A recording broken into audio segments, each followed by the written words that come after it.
सभी को नमस्कार।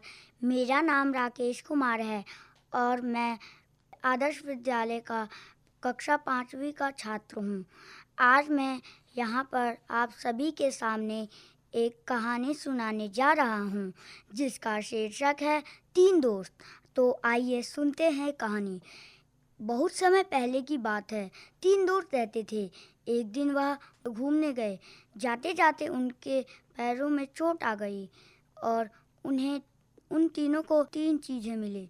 किसी को सोने मिले, किसी को पैसे मिले और जो तीसरा दोस्त था उसे चश्मा मिला और जो तीसरा दोस्त था उसे दिख नहीं सकता था।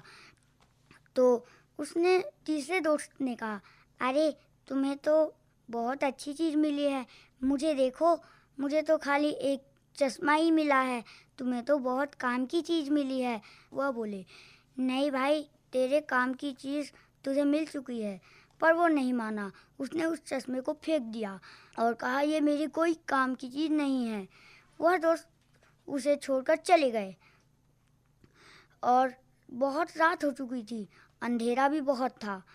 उसे कुछ पता नहीं चल पा रहा था कि वो किधर से जाए। उसे दिख भी नहीं रही थी। वह चश्मा ही थी जो उसे रास्ता दिखला सकती थी।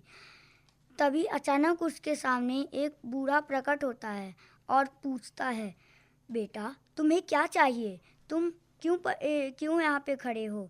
तो वो अपनी सारी बात बताता है कि मैं अपने दो दोस्तों के साथ था और उन्हें अपने काम की चीज़ें मिली थी, मुझे कुछ नहीं मिला।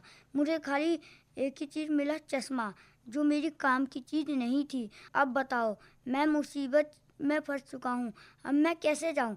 तो बस बूढ़ा बोलता है कि वो चश्मा ही थी जो तुम्हें रास्ता दिखला सकती थी, क्योंकि तुम्हें दिखता नहीं था, लेकिन वो तुम्हें रास्ता दिखला सकती थी। पर तुमने जो तुम्हारा काम का चीज़ था वो तो तुमने गवा दिया। अब तुम्हारा कुछ भी नहीं हो सकता। और वह बूढ़ा आदमी वहाँ से चला जाता है। इस कहानी से हमें ये शिक्षा मिलती है कि जो भी चीज़ हमें मिलती है, हमें हमेशा संतुष्ट रहना चाहिए। धन्यवाद।